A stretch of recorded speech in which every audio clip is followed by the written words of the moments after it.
My name is Julie James. I'm a director of criminal justice at the Laura and John Arnold Foundation. And I'm really excited for this discussion with this terrific group we have here today.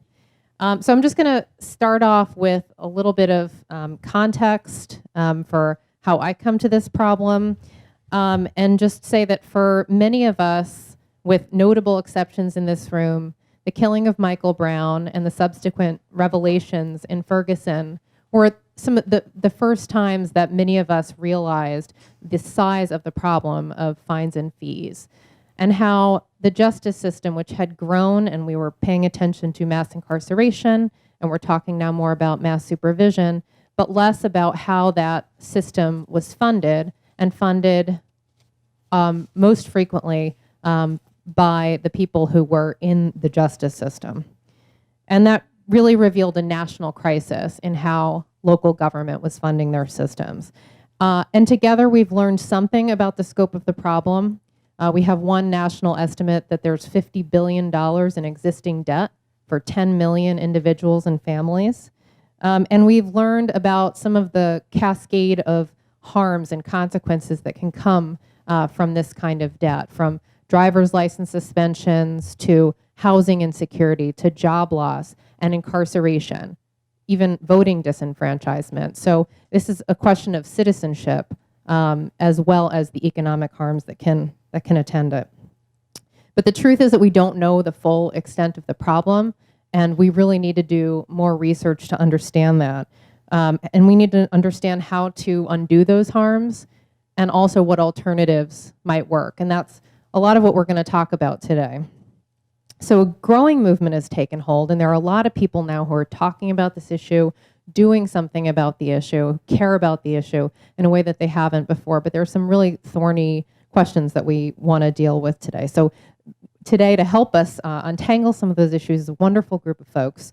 And I'm going to start right here with the treasurer and tax collector elected of the city and county of San Francisco, José Cisneros.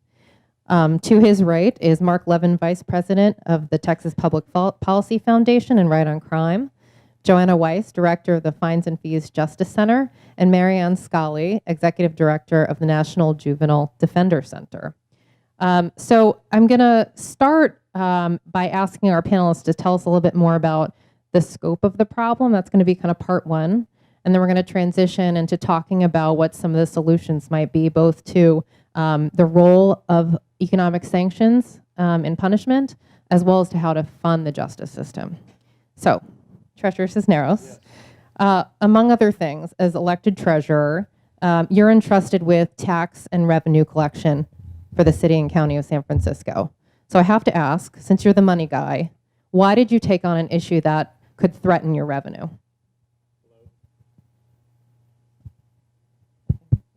Hello. Well,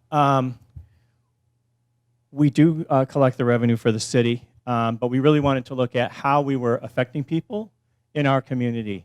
So 2 years ago, we launched the Financial Justice Project, and we started by actually convening a conversation where we brought together community members who were really raising alarms about fines and fees in our community and how they were impacting some of the poorest folks in our city.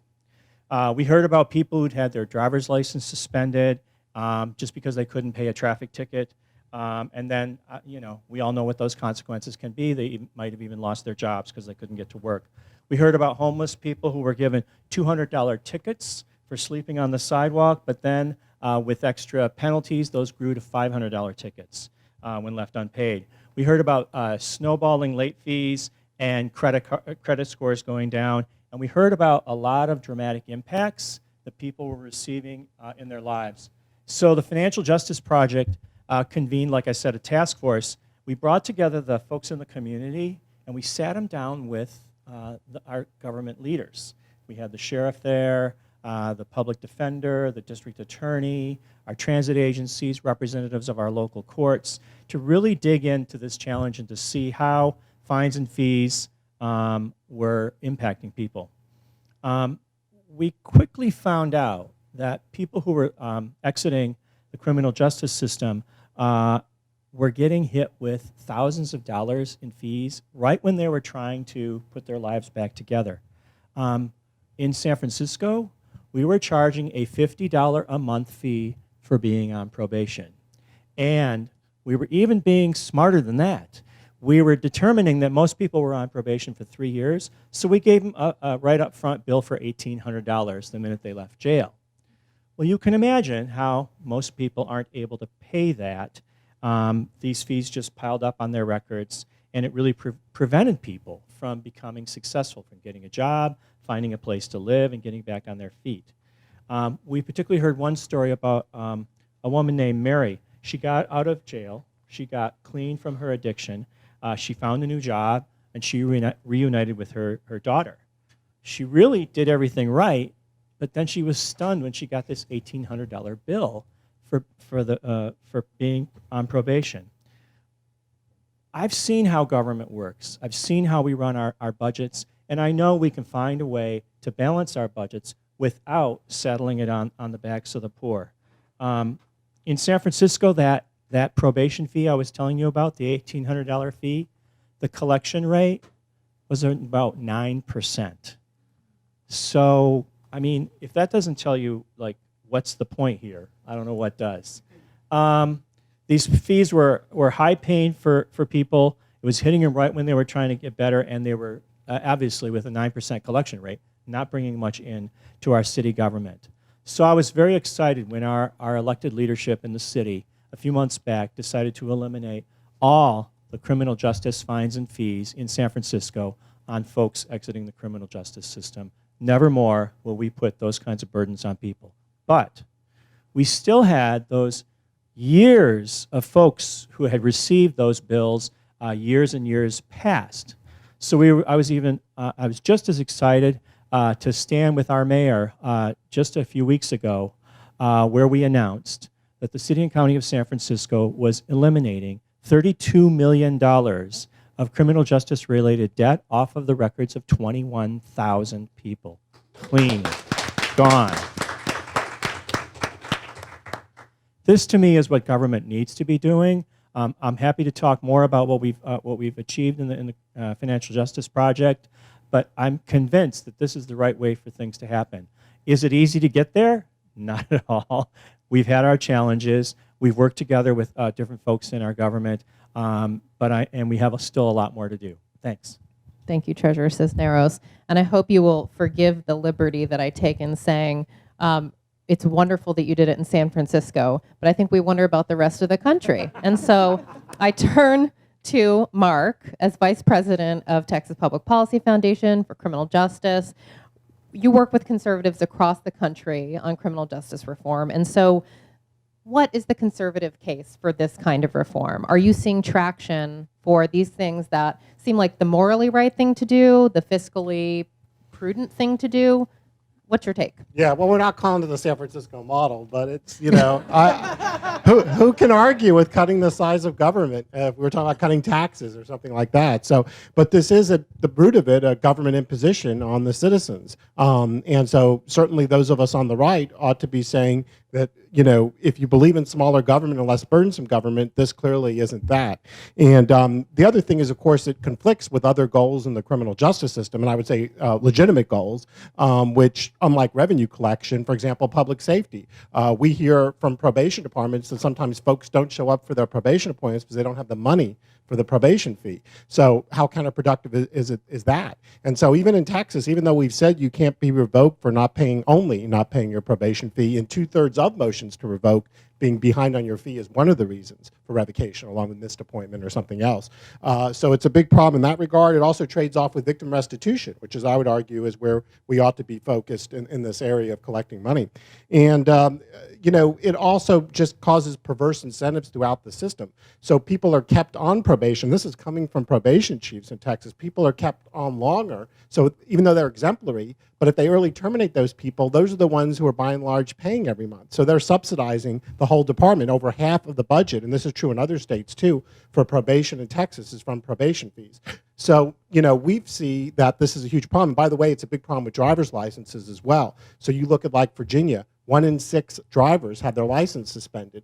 It means you can't get to work to hold a job to pay the very fees that we were talking about. And nationally, up to 20% of the people going into county jails are for failure to pay. So it's driving the costs on that end. And then when you combine that with the collection costs, which you referenced, we're really not getting anywhere probably, which is what we're doing some work with the Brennan Center to hopefully show that ultimately all of this effort in collecting these fines and fees, both through jail costs, through contracting with collection agencies, through FTEs for government agencies, we're actually probably paying as much as we're collecting in many places. So I would argue then also with this whole panoply of fines and fees, we do also need to consider the cost of money bail as well as the cost of forfeitures. Each of those add up to billions of dollars. You know, and of course, for example, if you post bail and you're never convicted, you don't get your 10% back. So that's effectively a forfeiture. And then you have civil asset forfeiture, where even though, again, you're never convicted, the government has taken your property. And the vast majority of these are small amounts. You see cases like 1999 Chevy versus the state of Indiana. And the cost of filing a civil lawsuit, even though that person may never have been convicted, to get that property back would exceed the value of the property. You're not entitled to a lawyer, unlike in the criminal justice system. So all across the board, I think the bottom line is we have prioritized revenue collection over rehabilitation, over public safety. So it's time to change that. So thanks for what you did. Thanks, Mark. And I think if there's anywhere in the entire justice system that we shouldn't focus on revenue maximizing, it's in the juvenile justice system. And I think the work that Marianne, the National Juvenile Defender Center, Juvenile Law Center, Berkeley Policy Advocacy Clinic, this growing coalition of juvenile justice advocates looking at the fines and fees issue. I mean, for many of us, I think we're shocked that that's an issue in the juvenile justice system, that that there is a cost for applying for free counsel, a cost for sometimes reimbursing the counsel for their time. And I know you're diving deeply into these issues, Marianne. So what is the extent of the problem? What are the special harms and consequences for kids and their families? Great, thanks, Julie. So I wanted to start off just by asking the audience, how many of you work in the juvenile court system? Okay, so just a few people. So it is shocking when you consider what we just learned about what's happening on the adult side, and you think about the penalties and fines and costs that actually are assessed against adults. When we consider the impact on children and families, multiply the impact by many times, because it's a young person's future that significantly has barriers put up by these costs and fees. And what's the extent of the problem?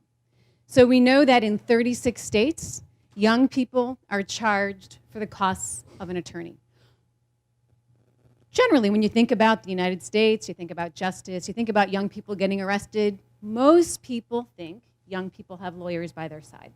Most people wouldn't assume that a young person, if they did have a lawyer, would be charged costs for that lawyer, would be charged a fee to even apply to get that lawyer. What we know is that in 36 states, young people are charged a fee to apply for a lawyer. They're charged a fee so their family can put together their financial records to figure out if that family can afford a lawyer. Then they're charged a fee for that lawyer in the system. And that's just the beginning of the process. We also know that in 29 states, young people are charged for probation. They're charged to be forced to comply with what sometimes we know is up to 30 conditions of probation. And then we know that extends their time on probation when they don't pay those fees. And it also leads to violations of probation, which leads our young people to be incarcerated. We live in the nation that incarcerates the most children in the world. And we do so in a way that's so racially disparate, there can be no other reason than bias. So we have to look at these fees and assessments that are charged against youth and families nationally, and we have to have a conversation about what we can do to push back. So one of the things we're doing as part of this collaborative is looking deeply into some states. And today we released a report about Arizona. And in Arizona, we saw 19 different fees that are assessed against young people and families. And what we see in Arizona are stories like one of our team members who was on the ground in Arizona watched a young person who was in court for something that happened in school. And the judge said, you know, you have a right to a lawyer, but you know, your family's going to have to pay $25 to apply for that lawyer. And the young person turns around and looks at his family. And you know you're going to have to pay between $250 and $400 for the cost of that lawyer.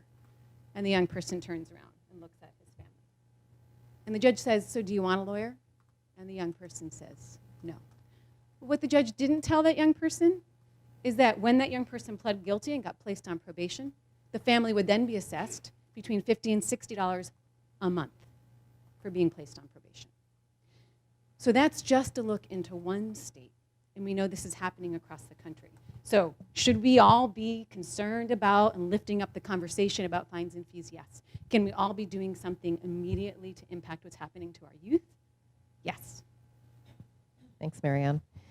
And now let's zoom out. Joanna, as co-director of the Fines and Fees Justice Center, and we have your co-director here, Lisa Foster. You have a national perspective. You're getting calls, I think you said, every day from all over the country asking, for help on the navigating the policy choices that they're thinking through. What are the arguments that you feel are most resonating with those folks around the country? Okay, I think there are three arguments that are really resonating with policymakers in terms of why we need to reform our current system of fines and fees. The first one is the argument that fines and fees actually make us less safe. Mark touched on this briefly, but I think there's also some exciting research that's come out recently that also supports the notion that this is actually really counterproductive policy. Sansis and Yu and Goldstein just put out a report they studied thousands of cities across the United States to look at their reliance on fines and fees and the impact on public safety. And what they found is, on average, cities are earning less than 1% of their total revenue through fines and fees, though some cities are earning significantly more. And what they learned is that for every additional percent of the budget that is coming from fines and fees, that correlates with a 3.7% decrease in resolving violent crimes. And when we think about how cities use their resources, this makes perfect sense. If we have limited policing resources and we are using them as tax collectors rather than to protect public safety, those same police officers are not out there solving violent crimes that are hurting our communities. Another study that happened in the juvenile justice space by a researcher, Alex Pacquiao, found a correlation with heavier penalties of fines and fees correlated with higher recidivism rates.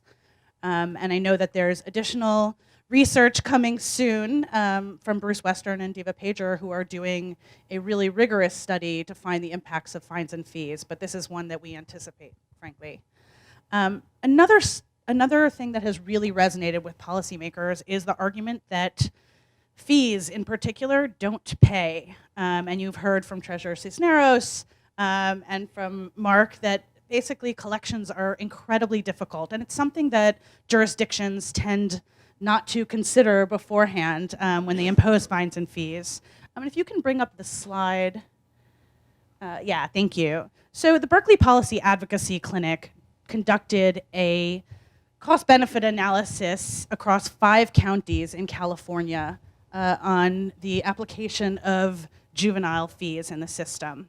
And what they found is a few things that were really interesting. First of all, almost no jurisdictions were taking in any significant amount of money really associated with juvenile fees. Most were taking in under $500,000 total out of all the fees that were assessed against youth and their families. The exception being Orange County, which somehow was making bank with $2 million a year. But what's interesting when you look at Orange County is that they were spending more than 82% of the money they collected towards collections. In other words, almost all the money that's coming in is just being used to build a collections process to collect more fees. It is not used the way it was intended, which was to recoup costs associated with the justice system. In fact, it's just creating more costs. And in Santa Clara County, they spent 112% of the revenue they collected. So in other words, in order to recoup $399,000 that they managed to generate in fees, they had to spend $450,000 to do so. And when the Berkeley Policy Advocacy Clinic presented this evidence, along with the harms that fees were causing youth and their families, and along with the incredibly disproportionate impact that this was having on communities of color, very quickly 5 counties in California stopped issuing juvenile fees. And Ann Stuhldreher was looking at that issue, I remember in Sacramento when this was going on, and this year California became the first state to end the use of juvenile fees entirely. So I think it's an incredibly persuasive, incredibly persuasive way of looking at this. Now, of course, I wish there would be cost-benefit analyses everywhere. I'm excited that Mark has partnered with the Brennan Center, and they're looking at the cost-benefit of fines and fees across 10 counties. But a lot of places you can't get the data. And I think there's other ways of demonstrating that this doesn't work. One is that the collection rates are incredibly low. Alexis Harris found that in Seattle in 2014, the city issued $740 million in fines and fees, and of that, they collected $4 million, which is 0.5%. Now, I think that's an anomaly, but it does show how incredibly difficult collections are. The other thing that we can look at is that as more jurisdictions turn to fix their budget gaps by imposing more and more fees, are we collecting more? And in fact, it looks like the opposite is true. So in Iowa in 2015, they had $682 million in outstanding court debt, which was a 475% increase in less than 20 years. So the amount of outstanding debt is growing far faster than the number of fees that are actually imposed, which suggests that when we impose more fees, people can't pay them. So this is not an effective way of generating revenue. The third thing that I think has been really persuasive to policymakers is to end the use of driver's license suspensions. 40 states are still suspending people's driver's licenses when they can't pay their fines and fees. And I think just logically, this is incredibly counterproductive. If you can't drive to work, you can't pay your fines and fees. And we know from studies in Arizona and New Jersey that when someone's driver's license is suspended, about 40% of people lose their jobs or are forced to take a lower paying job or one that's closer to home with fewer hours, an incredible economic cost. And what we also know is that many people continue to drive on a suspended license because in most parts of this country, there's no public transportation. And so in order to get to work or to get your children to school or to access your health care or to go grocery shopping for your family, you have no choice but to drive. And this raises a whole host of problems. The first one is if you don't have a valid driver's license, you can't get insurance. You can't register your car. So now we're forcing upwards of 7 million people across the country to drive without insurance, to drive without getting their registration, which is obviously terrible for all of us. The other thing that happens is we now have people who are driving and then they get caught and there are now thousands of cases in jurisdictions across the country for people driving on a suspended license simply because they couldn't afford to pay a fine or a fee, which now means that we are using our justice resources, our police, our prosecutors, our defense, our judges, our clerks, and even our jails to handle bad policy through criminalizing poverty. So I think that jurisdictions are definitely starting to understand that. 3 states have stopped doing it this year, and these are diverse states. This is California, Mississippi, Maine, and DC just voted, the city council and the mayor, to stop suspending driver's licenses there. It's awaiting approval from Congress. There are other states that are considering this kind of legislation in Florida and in Minnesota. And there are active lawsuits in a number of places where they are also trying to stop driver's license suspensions. And in fact, a judge in Tennessee just found that it was unconstitutional. Yeah, this is an issue that is moving so quickly, and I think we'll see real movement if we continue to push over the next 3 years. And the thing that I found, for the lawyers in the room, this case is worth looking at. There was such strong language about how important driver's licenses have become to modern society, and how it really actually raises the question of whether this could pass. This is so irrational that it might not even pass rational basis scrutiny for the lawyers in the room. So anyway, more to come on that. So now to solutions. We've talked a little bit about that sort of in the reverse, and that we can stop doing all this bad stuff. But I kind of want to pull apart a couple different issues in this next round.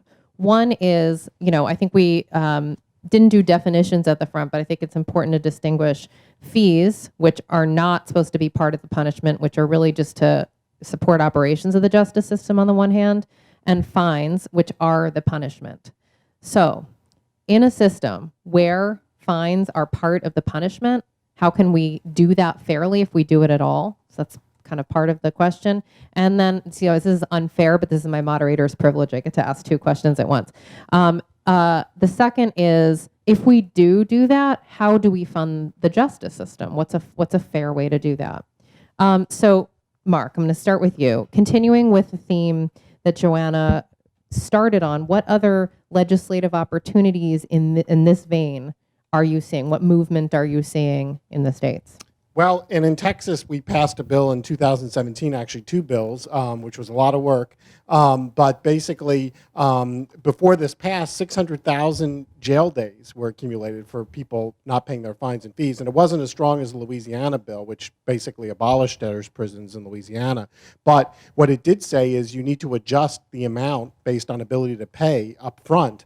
Because before this bill, the judge could only do that once the person had become delinquent. And what this really gets to is the whole day fine concept, which Europe has used. And so it ought to be proportional to someone's income, since that is the degree of punishment they would feel is commensurate with their income and their assets. And I think as far as fees, as you said, public safety is a public good. So I have a real problem with the whole concept behind fees. Now, fines is something different, because you have, whether it's, Bernie Madoff, someone who commits fraud, there's reasons we might want to fine people. And of course, it's another kind of tool in the toolbox, instead of incarcerating them, instead of, effectively taking away their civil liberties through, supervision, which we just talked about on the last panel. So fines, the day fine idea, I think, has a lot of merit. And now, of course, there's also community service, which I think can be a positive. But we don't want to go too far with that either, where it interferes with someone's work and family obligations. So, but I think that as far as, for example, driver's license suspensions, we passed a resolution through the American Legislative Exchange Council, which is the conservative state legislators group, and it says states shall not suspend driver's licenses except for conduct related to dangerous driving. So we now have that as an approved model policy, and I hope more jurisdictions will adopt that. In Texas, unfortunately, we have something called the Driver Responsibility Program, which means after a single DWI or 3 speeding tickets within a 12-month period, your license is suspended unless you can come up with thousands of dollars. And the revenue from this goes to the trauma hospitals for emergency rooms. So, of course, they're saying we can't get rid of it. So we've been working throughout this interim to identify other funding sources and hopefully repeal this policy next session. So there is a lot of bipartisanship around this. So I think that's one of the positive things. Particularly on the right, there's a lot of energy against civil asset forfeiture, which I mentioned earlier. There's actually a Supreme Court case, which we filed an amicus brief in, called Timms, which is being heard later this year at the U.S. Supreme Court. And the issue there is kind of interesting, because it's not the most common one, which is, of course, people having their property taken without a conviction and then having to sue to prove that it wasn't involved in illegal activity in order to get it back. The burden is actually on the person, the property owner, which is a complete perversion. But this case actually deals with a $40,000 Land Rover. This guy had a low-level drug conviction, but he was able to prove that this was a gift from his dad. It had nothing to do, it was not the fruit of illegal activity. And the issue is whether it was disproportionate. And the real legal issue is whether the Eighth Amendment provision against excessive fines and fees is incorporated against the states. And remarkably, the Indiana Supreme Court said it isn't. We expect the U.S. Supreme Court will say that it is, which could open up a range of legal challenges on all the things we've been talking about, even beyond those that are already underway. Yeah, so Tim's, TIMBS, is a case worth following. There were a raft of amici, and one was jointly written, just to give you a flavor, by the Cato Institute and Southern Poverty Law Center together, among many others. So I'm going to turn back to Marianne, if I may. So one of the solutions we hear about, and we've talked a little bit about the abolition of fees on the adult side, but fines and fees entirely for youth, because the system has different goals, and that we're trying to support youth and so that they can have a future, a rich future. Do you see that as an attainable goal? I definitely do. And so when we look specifically at what's happening in youth courts around the country, we know that the issue of fees and costs assessed against young people, it's a nonpartisan issue, right? So we've heard lots of people up on the panel already talk about how we can work across aisles on this issue. But when you specifically talk about youth court, I think the strength we can get across the aisles is even more significant. So we've seen reforms happen in many places. One thing that happened this year is that we worked with the National Council of Juvenile and Family Court Judges to pass a resolution, and this is with a group of judges. So juvenile court judges who all agreed that we should abolish fees and costs assessed against children in juvenile court. Betsy, we have a slide with just a picture of the resolution. We also have some copies of it up front. And what we passed in conjunction with the resolution is a bench card on fees and costs. So any of you who are working in the court systems where you are, you can forward this bench card to the juvenile courts in your states and to your local jurisdictions and share with them the fact that judges agree we can eliminate these fees and costs. And what can we do immediately? We can ask our judges not to assess discretionary fees. We know that discretionary fees are up to the decision maker on the bench. So let's get rid of those immediately. What have we seen happen already? We heard already from Joanna the great work in California. Thank you so much for everything that's happened in California. They abolished juvenile fees and costs across the entire state, statewide in California, as of January 1st this year. It was a great effort supported by this collaboration mentioned earlier on the panel. But what did they get rid of? They get rid of fees assessed against children and families for detaining their children, costs of having a lawyer, costs of being on an electronic monitor, costs for probation, costs for young people to receive services like health care. They eliminated those fees that were assessed. Where else have we seen progress? Not in California, but as well Louisiana. In New Orleans, they said, okay, you're right, on the youth side, let's get rid of this stuff. So they, this year, in June, passed a resolution to say, no more fees in New Orleans. Where else do we see progress on the youth side? In places like Indiana.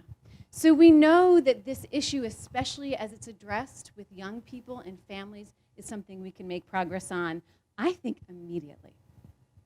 And I think we're seeing that snowball in a really positive way. There's still a lot of advocacy to be done. So the discretionary piece is one, but elected officials on the local level also can have the power to do this, as we've seen in San Francisco.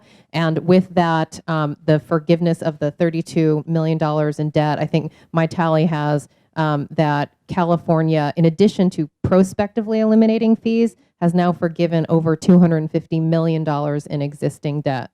And that's a number that we hope will rise over time, and that will spread across the country in a movement that the juvenile advocates are working on called debt-free justice. So look for that in the months to come. To Joanna, other alternatives that we should be thinking about? So I'm going to go back to your distinguishing between fines and fees. I think everyone on this panel agrees that the solution for fees is to stop using them. So I want to talk a little bit about fines. Fines are a reasonable way of punishing people. They can be a reasonable punishment to deter people from some kind of behavior that we as a society don't want. In this country, we use what's called tariff fines or flat fines, where there is a set fine depending on what charge you're convicted of, and regardless of your ability to pay or your own financial circumstances. And this raises three problems. First of all, if we are using fines to deter people, what deters me may be very different from what deters somebody who earns minimum wage, and may be, on the other side of the spectrum, very different from what deters Bill Gates. Also, in the wake of Ferguson and all we have learned about the consequences to poor people and communities of color, when people can't afford to pay fines, they are trapped indefinitely in the system, being punished over and over and trapped in perpetual cycles of poverty. The lack of consideration of ability to pay has led to really inequitable results. The third thing that this is leading to is terrible collection rates and a lot of frustration by jurisdictions that are imposing fines, and they're incredibly difficult and expensive to collect. It doesn't actually have to be this way. About 20 countries across Europe and Latin America are using a system called day fines that Mark mentioned earlier. Day fines are set in a two-step process. First, there is a penalty unit that is attached to the actual charge. So we decide how severe is this behavior that we want to, how badly do we want to stop this? How big an issue is it? So for something like a speeding ticket, it may have a unit of 0.5. On the other hand, something like robbery or assault might have a 10. That is designed without looking at anyone's ability to pay. But the second part of the process is looking at the daily income of a defendant, and it is adjusted down to take into consideration your basic living needs and the needs to support your family. And that adjusted daily income is then multiplied by the penalty unit, and a day fine is assessed. And so by using these graduated sanctions or means adjusted sanctions, we can deter people from the behavior we don't want. We can ensure that that there's more equitable treatment of people regardless of their means. So there's a lot of positives, and it also has improved collection rates. And in fact, day fines were piloted in the United States. In 1987, the Vera Institute got together with NIJ, and they piloted a day fines program in Staten Island, New York, right here. And it was incredibly successful. And based on that success, there were additional day fines pilot programs that were launched in a handful of other jurisdictions that were diverse geographically, politically, and also in terms of the kinds of cases that were heard under the day fines program. And they were piloted in Maricopa County, Arizona, in Bridgeport, Connecticut, in Polk County, Iowa, across 4 counties in Oregon, and also in Milwaukee, Wisconsin. And the outcomes of these projects were incredibly promising in a few ways. First of all, some jurisdictions actually collected more revenue when we switched to a day fines model. And this really makes sense if you think about it. If you issue someone a $200 fine and they can't pay it, you will collect nothing.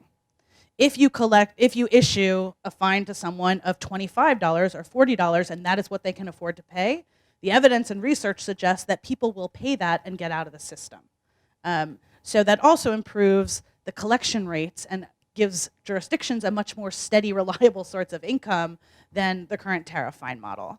And obviously, it's far more equitable, and people don't suffer the same consequences of being trapped in perpetual cycles of punishment and poverty. Despite the success of these programs, they all sort of disappeared, and I think for a couple of reasons. First is they were issued in the midst of a tough on crime era.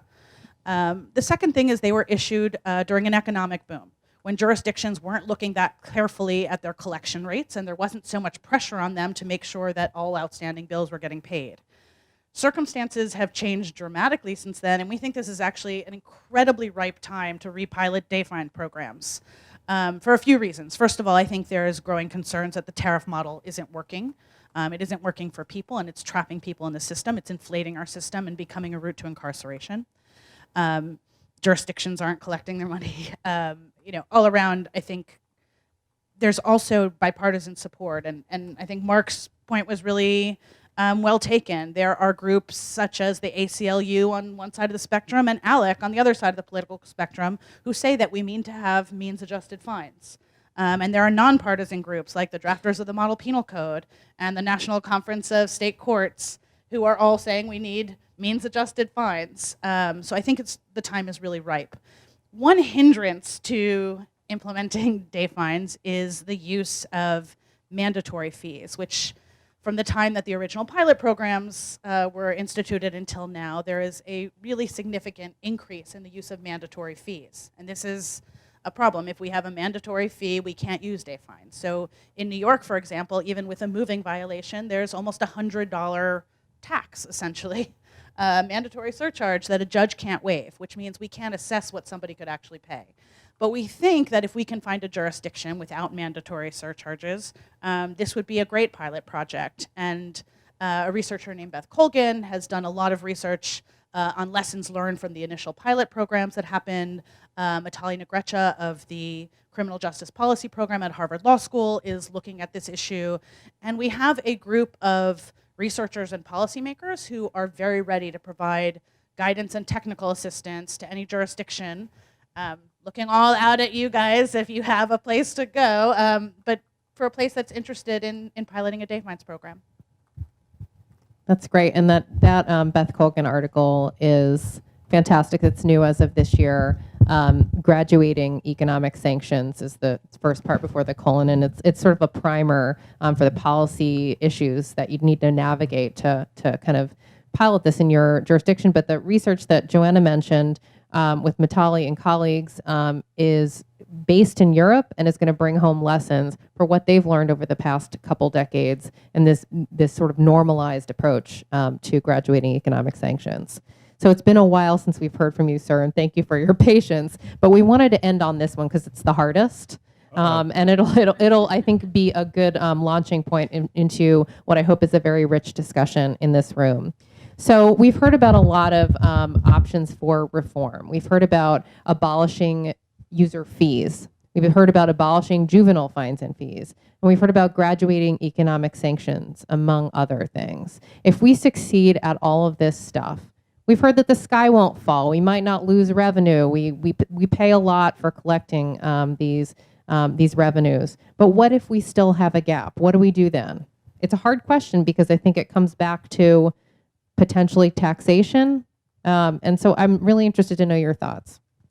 Yeah, the municipal governments, local government budgets, these are big, complicated documents. And I want to talk about that. But before I answer your question, I do want to say that following up on the previous conversations, from the very beginning, our Financial Justice Project really wanted to do two things. It wanted to eliminate fines and fees that didn't make any sense. I've talked about the ones we've already achieved that with. But we also wanted to introduce an ability to pay tool for folks who were getting the flat fine or fee, flat fine for doing something wrong, for doing something that deserved a punishment. I can't say we've introduced it everywhere, but we have introduced it in a few places. We worked with our transportation agency that manages our streets, our transportation, and our transit system. So one of the things they do is they issue parking tickets. They tow cars that are parked where they're not supposed to be parked. And in San Francisco, if you get your car towed, it's between $400 and $500 just to go retrieve your car. You can imagine that for a low-wage worker, that is an impossible amount to reach, and a lot of those cars never get retrieved.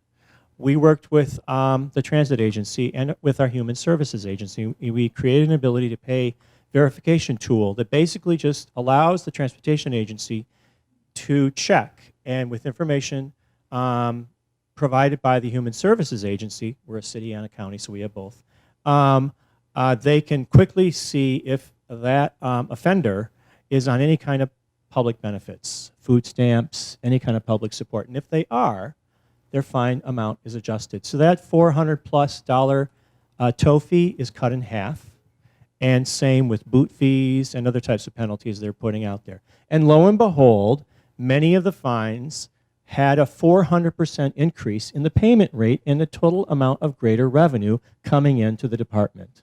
So, to answer your question, it doesn't always create a gap. In fact, we still need to do more research, and I'm glad that that's being done.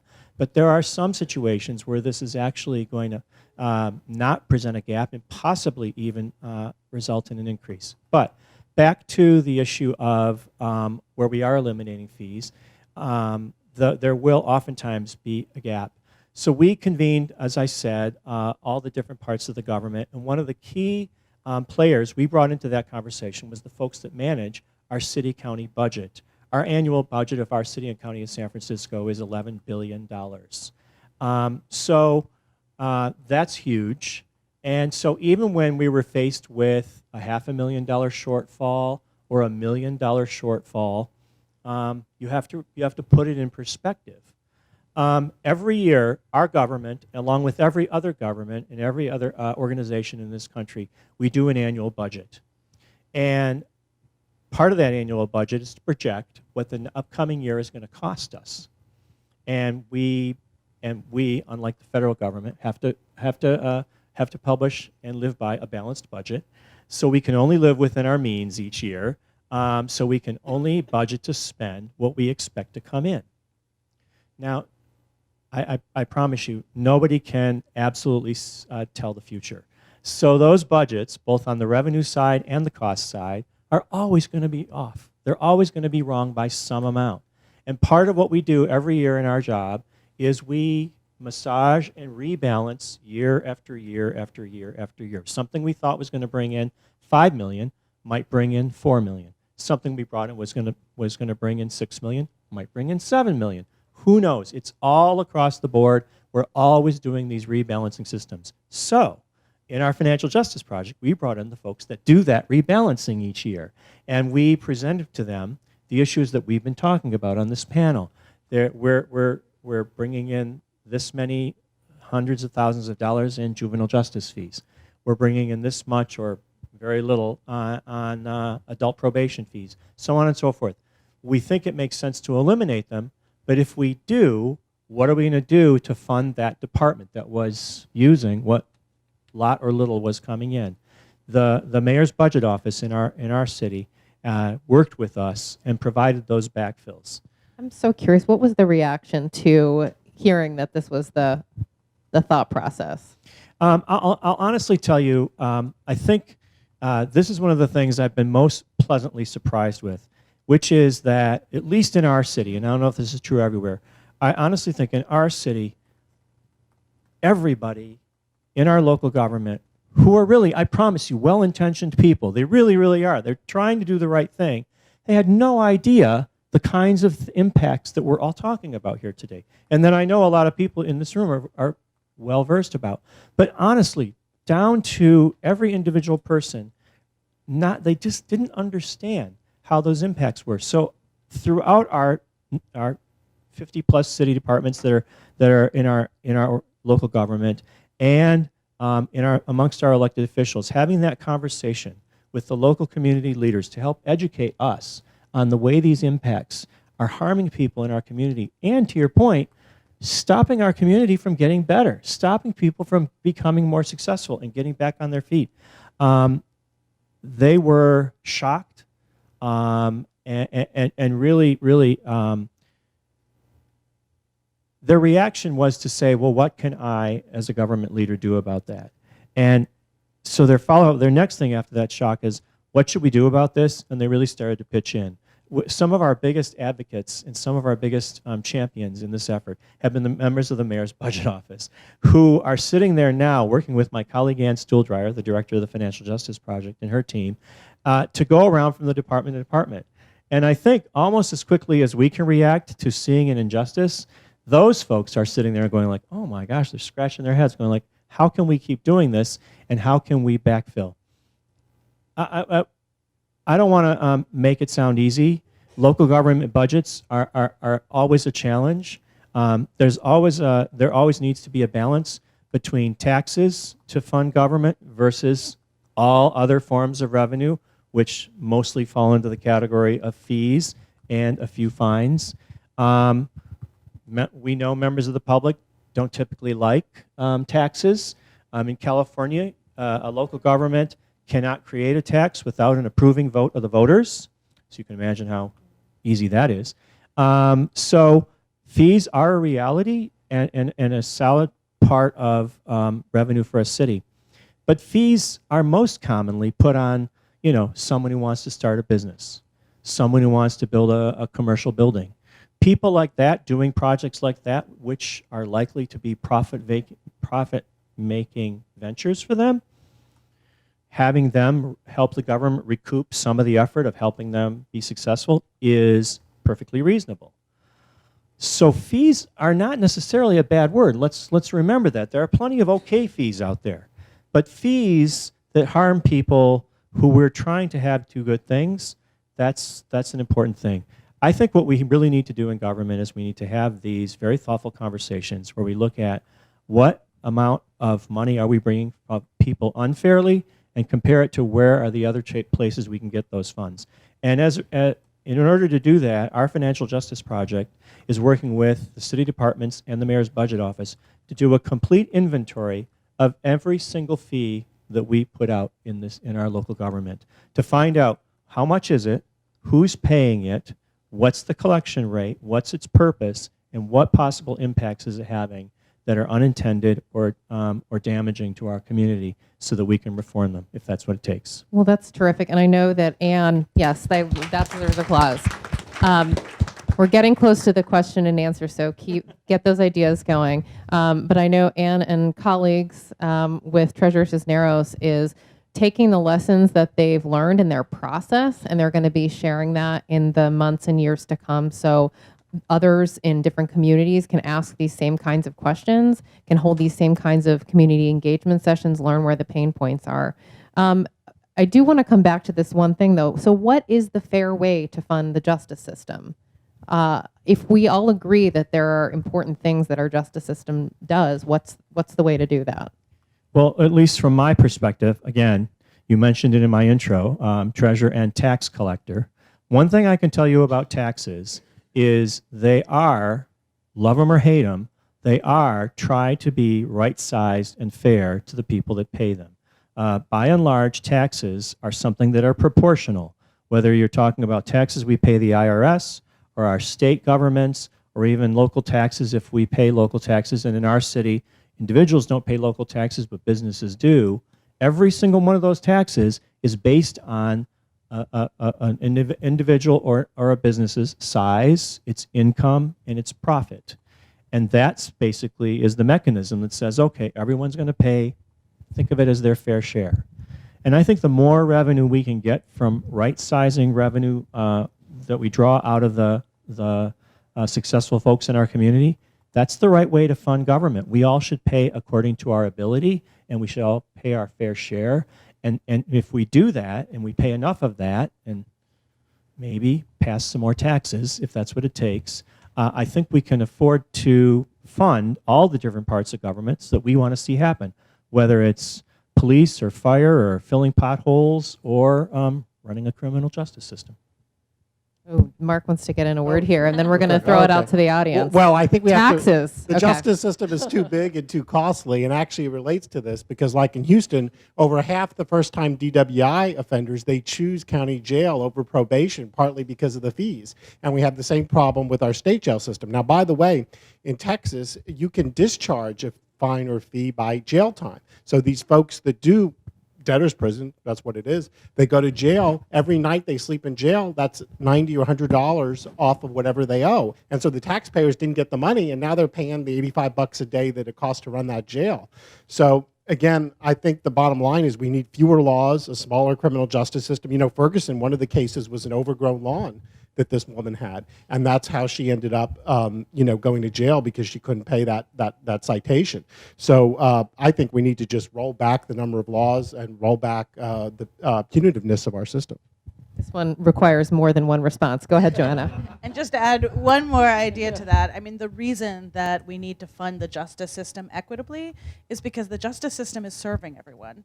It is a core government function that is intended to protect everyone's public safety, not just the people who are immediately involved with it. It's really for everyone, and that's how it needs to be funded. Justice for all. With that, I'd love to hear from the audience what your thoughts are and questions. We can start in the front and perhaps work our way back. Thanks. And when you ask your question, if you could just share your name, if you have an affiliation, and then we'll do our best to direct the question. Okay. Hi, my name is Anthony Robles. I'm with the Youth Justice Coalition, and so we helped 9 years ago. We did a research report on the collection of fees from the juvenile justice system in LA County, and we put in stories of the youth and the parents who had to pay these fees for incarceration and probation and lawyers. And we won a moratorium in LA County on juvenile justice fees, which led to SB 190, which eliminated fees for youth in the state. So this was like a very important conversation. I learned a lot, and basically, and then me, I've been personally affected by these fees. Like I always wonder, like, why isn't anybody talking about these fees that are imposed on us? From when I was young, I would get tickets all the time for disturbing the peace or drinking in public, things like that. Racked up this huge debt and got my license suspended before I was even eligible to even get a license, a driver's license. And so I had to pay like $2,000 just to get my license on top of buying like a $1,000 car. So it was crazy. And it hindered me. It hindered me from economic productivity, from going to school, a lot of stuff.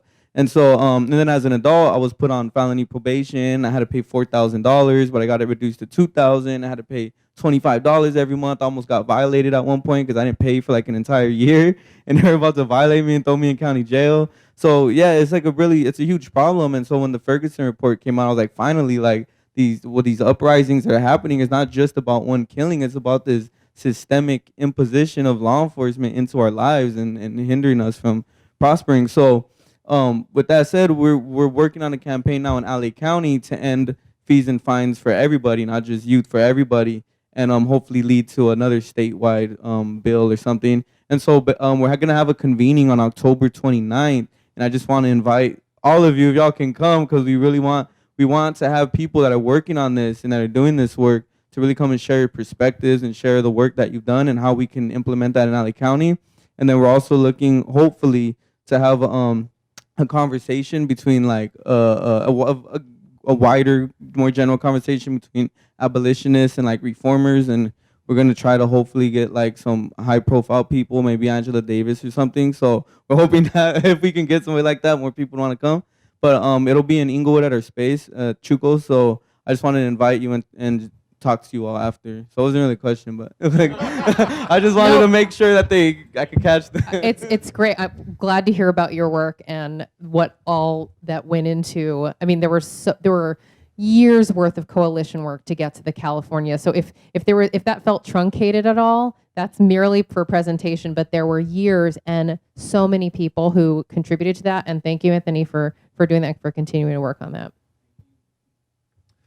Hello. Thank you very much for that discussion. My name is Ben Riddell. I'm with the ACLU of Illinois, working on some of the issues you talked about, including driver's license suspension, vehicle towing. One thing that wasn't mentioned, and I'll direct this to Marianne because she talked about the impact on children, and I apologize in advance if this takes us far afield, because one thing that I've found in our work on driver's license suspensions, that one of the biggest drivers of driver's license suspensions is non-payment of child support, which is not a criminal justice fine or fee, but often leads to people going to jail for driving on a suspended license, has all the same consequences with regard to inability to work, inability to take care of one's family obligations. So I think that public safety is impacted in a negative way, as well as people going to jail. And but there are the bill we're working on in Illinois would eliminate suspensions for most non-driving related violations. Child support is not among them, and part of that is because of the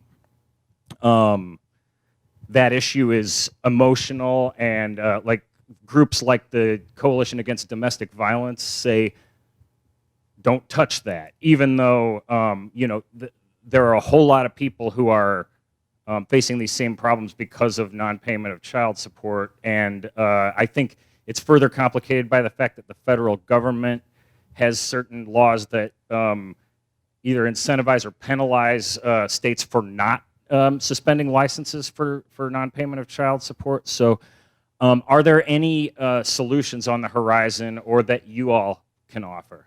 Thank you. Marianne, look, no, I'm going to jump in, or did you want to say something? Okay. Yeah, no, so we work in juvenile court with young people who are assessed fees, so non-payment of child support is not typically against. This is not my area at all, so I'm looking to all the people on the panel. Maybe I'll jump in and say, I mean, there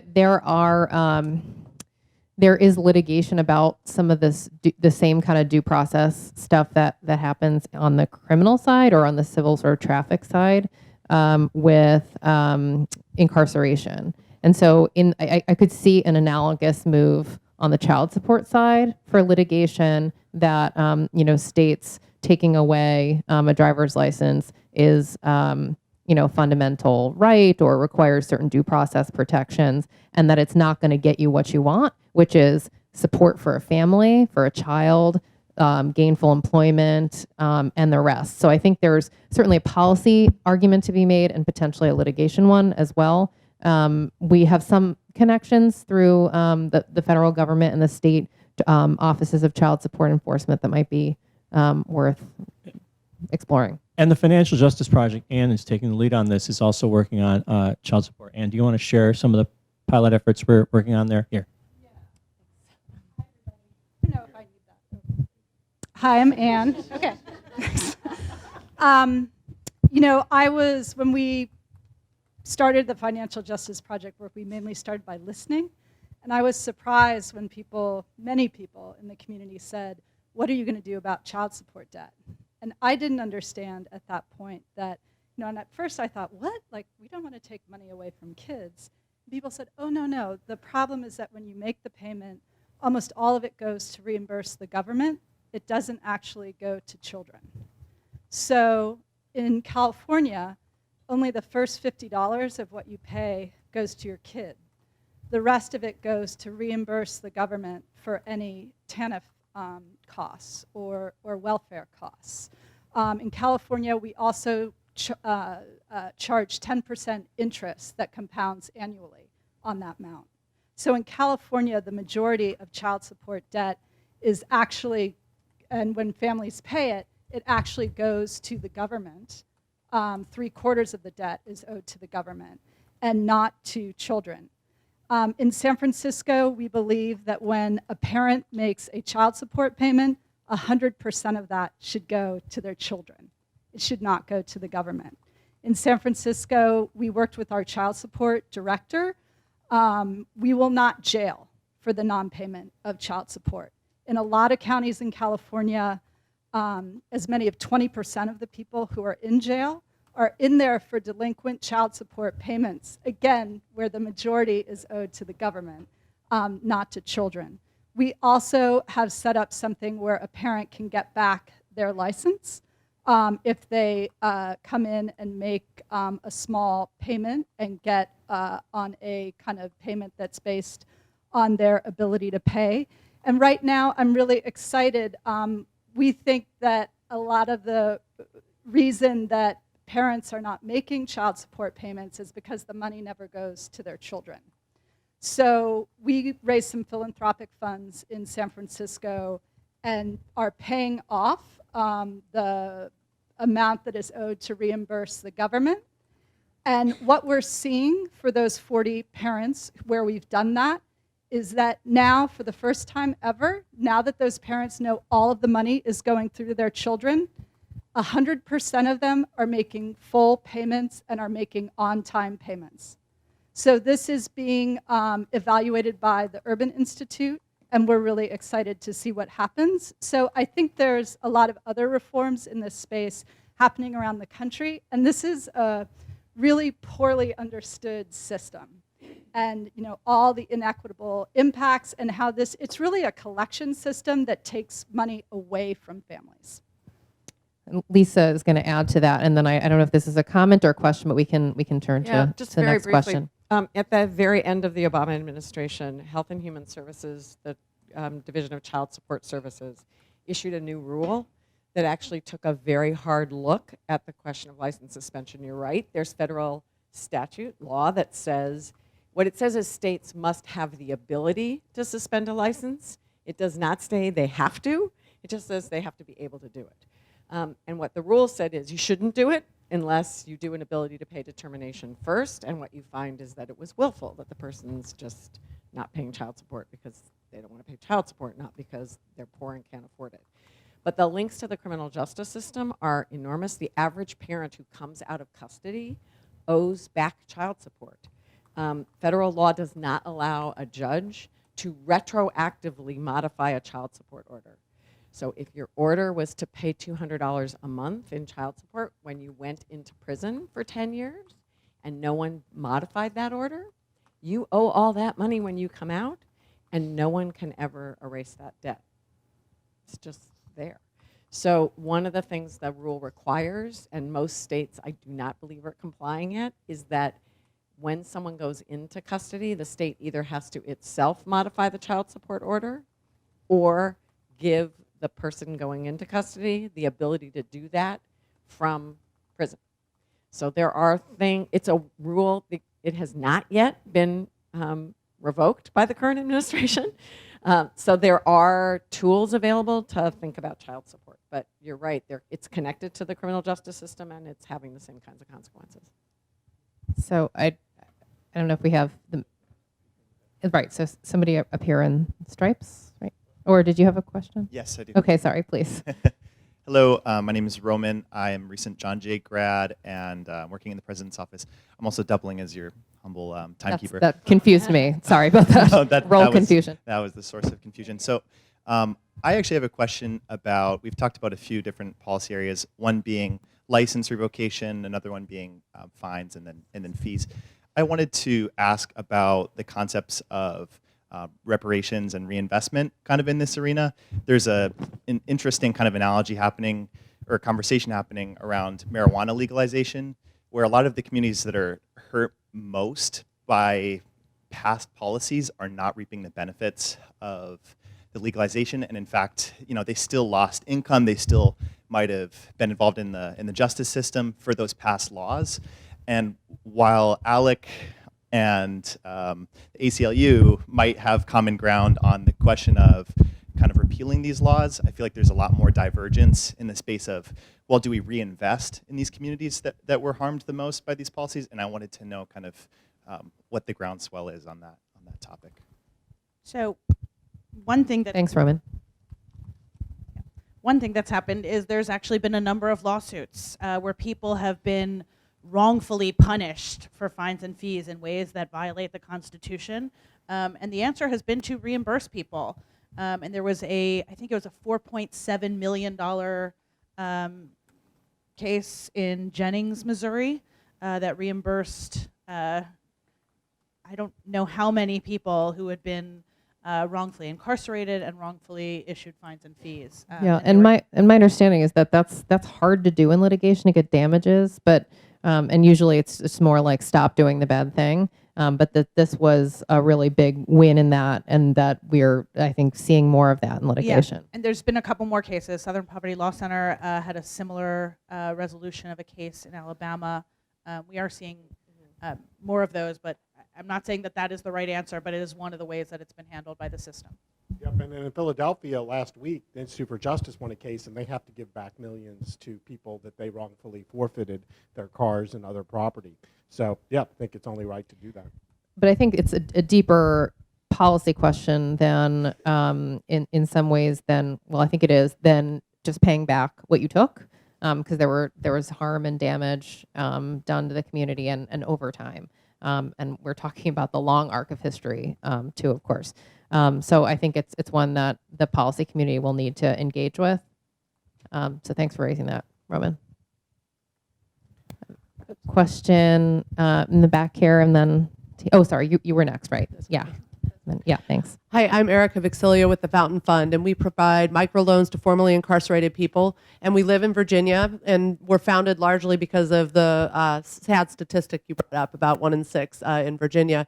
And so the question is, in addition to providing the microloans, really the bigger picture is about systems change and having more data about the problem and the impact of solutions. And so I'm curious, as we're thinking about what outcomes, what data do we need to have, what outcomes could we show that would be helpful so that we can get to the point. I'm so impressed with what you've done in San Francisco. And so how can we move Virginia in that direction since we're just getting started? What data, what outcomes, what should we be looking at? Well, I mean, you mentioned it, the fact that the collections, so this is true in Texas. Our Chief Justice, Nathan Hecht, just released the data from the Office of Court Administration, and we're going to release a paper going into detail on it. But the bottom line is, since we adopted the bill to at least discourage the use of debtors' prisons and say, you can adjust the amount based on a person's ability to pay up front, our revenues per case collected have actually gone up. So that's one data piece that does help jurisdictions feel more confident about doing this. But I also think it'd be really good, and this is where it kind of gets harder to gather, but how do we gather data about people's success, being able to employment, being able to take care of their families, being able to move up the ladder, partly because they've been freed of these. I mean, you talked about up here how it compounds over time, whether it's through interest or impoundment. When, like the city of Chicago, they have terrible policies on impounding people's vehicles, whether it's for parking tickets or because they're arrested. It could be turned out to be a case that's ultimately dismissed. But every day that vehicle is on the junkyard, it's adding $50 or whatever it is, and it just keeps adding up. And so we have got to basically say, look, these policies are trapping people in a vicious cycle, and then be able to measure the positive outcomes in their life, the lives of their children, which is important as well, when we kind of take that these chains off folks through these reforms. I'm going to plug the Financial Justice Project one more time. So they're up for an Innovation in Government Award at Harvard. And so they're going to be jetting off this week. They're one of the finalists. And part of that is because they did go through this very deliberate process. And I'll say that they plan on producing this toolkit that will hopefully be useful too. And there's also general research. Joanna mentioned. I'm feeling this energy in the room, like I just want to talk with you all forever, but we only have 15 more minutes. So there's this randomized control trial that Joanna mentioned that I think will be really useful in talking to the longer term outcomes. Bruce Western and Diva Page are looking at a cohort of youth in Oklahoma City, and they're randomizing who they pay fines off for and who they don't. And then they're looking at the outcomes, not just in the juvenile justice system, but also other life outcomes. Did you want to add? One thing I just wanted to add, also, just to respond to this, is I think a really important part of figuring out what metrics you need for your community is really talking to impacted people and figuring out what are the fines and fees that are impacting your community, and then we can figure out, okay, what's being assessed, which of those fines, who are they impacting, who are they being assessed against, who is able to pay, and what are the consequences when people can't pay. Again, my name is Michael Sapp with the City and County of Denver Department of Public Safety.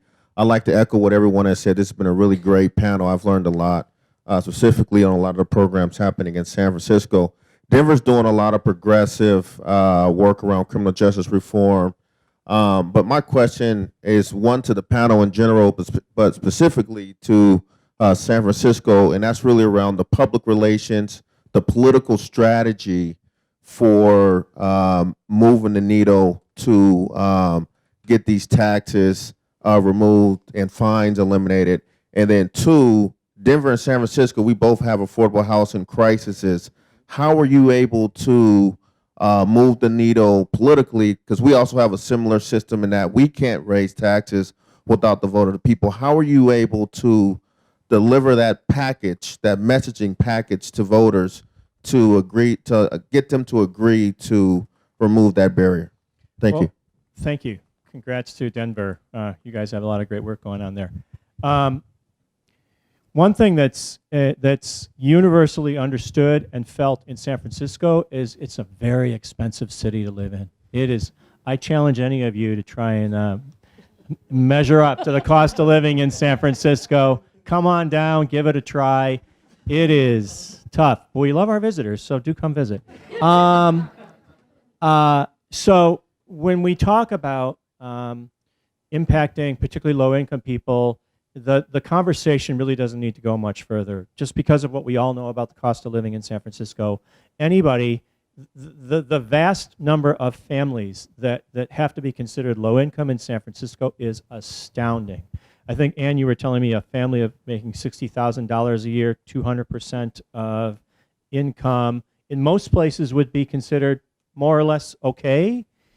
Those are poor people in San Francisco. They are struggling to raise a family of four, to find a place to live, to pay their bills, to send their kids to school, and to pay the rent. So when we talk about unfair impacts on low-income folks in San Francisco, it resonates very quickly and very easily, and I know that might be a unique characteristic to where we live. But I think what's really truly clear to people is a one-size-fits-all fine or penalty, or particularly an unfair fee, just makes no sense at all. And when we just scratched the surface, when we did some research, when the folks doing the research looked at the cars towed, remember, that got that $450 tow retrieval fee. Surprise, surprise, all the older low-value cars ended up not getting retrieved because they were usually owned by low-income families who couldn't afford to drop nearly $500 on the counter to get their car back. And so here we were, unduly impacting low-income folks. So really, the equation was pretty easy. We do live in a politically progressive city, and once I think the government leaders, and particularly the elected officials setting the policy, understood what the impacts were, they were on board to make the changes. Now, how do we solve affordable housing? Yeah, Yeah, we'll talk. But you didn't come with just a feel-good message. You came with the data, and I think that's a really important point. That's exactly right. And one thing I will say to follow up, circle back to a little bit to our how do we backfill when there are revenue impacts is I think if we could do what Europe does, if we could not only lower the amounts of fines for people that are low income and only can afford to pay a lower amount, if we could do the alternative flip side and raise the amounts of fines for the billionaires, and we have a few billionaires living in our city, when they get a car towed or a speeding ticket, if their $200 ticket became $20,000, we might be able to fill some of those revenue gaps. I think that's what we all ought to be working towards. Beth Colgan points out that in the U.S. that might face some political hurdles, and so that the policy package here might look like a statutory cap. But we all are, interested in that 42,000 guy from Norway who got that, big ticket, and wonder what he does for a living. Did you want to add something? I also wonder how quickly reform would come if police were suddenly incentivized to stop rich white men in really expensive cars. How quickly would we get reform? I suspect it would come quickly. Oh, how interesting. Yes, thanks for your patience. No, I actually have a related question. My name's Rebecca. I'm with the Innocence Project, and we've been looking a lot also at the sort of intersection of incentives and innocence. For instance, we found that 14 state crime labs are paid by conviction rather than by forensic test, and so we've been really interested in kind of looking at these like where these sort of things kind of interact, and I'm wondering, even on the fines and fees piece, if there's been kind of any look at sort of the introduction of new fines and fees alongside quotas and arrest quotas, citation quotas, or if there's been any research on that. Not on that, and I'll just jump in and say there have been a couple of lawsuits on the conflict of interest that's inherent when someone administers the fund that they're collecting for. And obviously, I mean, Ferguson is the one that we all know about, but then there was a recent decision, Kane versus New Orleans, which explored this with regard to a judicial fund. So it just said, if you're acting in an administrative kind of executive capacity, your role and you're not a neutral decision maker. That's suspect inherently. So that's going to be a violation of due process. So I'm not aware of sort of looking at how you're judged and what your performance is as being the sort of driver of that behavior, but certainly a profit motive in those cases drove some pretty abusive behavior. Others want to? Yeah, I mean, it came up in Louisiana, the judges, over half the money that's collected goes towards their salaries. So they were strongly against the legislation. In fact, I got shouted down by them at their continuing legal education conference where I was an invited speaker while this bill was pending. So, so it is the conflict of interest is very real, and of course it applies also potentially to police to the extent that, I mean, look at forfeiture. They fund all sorts of junkets and prosecutors. We had one in Texas use the money for Margarita Party. Another used the money to go to Hawaii. Now he actually got convicted for misappropriation of funds and went to jail. But this is a real. It undermines trust in our system. So we have time for one more question, then I'm going to ask for some closing thoughts. Great. Hi, I'm Sebastian with the Laura and John Arnold Foundation. My question is about incentives for legislators. We talked a little bit about it, but if you're an individual legislator, then all the incentives align for you to assess more fines. You get to be tough on crime, you get to not raise taxes but raise revenue, and you get to pass a bill. So how do you change those incentives for individual legislators, or what does the education process look like for legislators so that we can stop additional fines from being created as we try to eliminate the ones that already exist?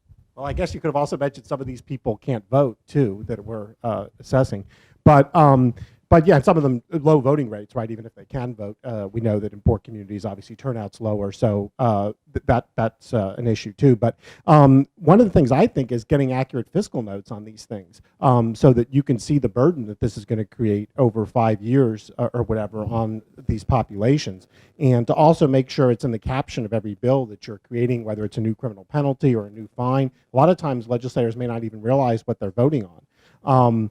But the reality is that this is also an unstable funding source. That's one of the things we're emphasizing, the legislators, on the driver responsibility program, because the collection rates are so low, less than a third is collected.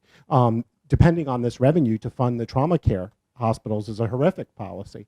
So you may think that you're obviously doing something positive in terms of what's being funded, but this revenue source is likely to really go up and down over time. And I'm also glad that I get to work with Sebastian on this issue, because we'll have some ideas hopefully about it, and I hope you all will share yours. I know we had one more question, and I did want to try to get you in before our closing remarks, ma'am. Pauline Curie, and I work at Greater Boston Legal Services in our reentry project. And I just had a comment on the child support issue. We had some legislation. It didn't pass this session, but it had some good ideas about dealing with the arrears issue.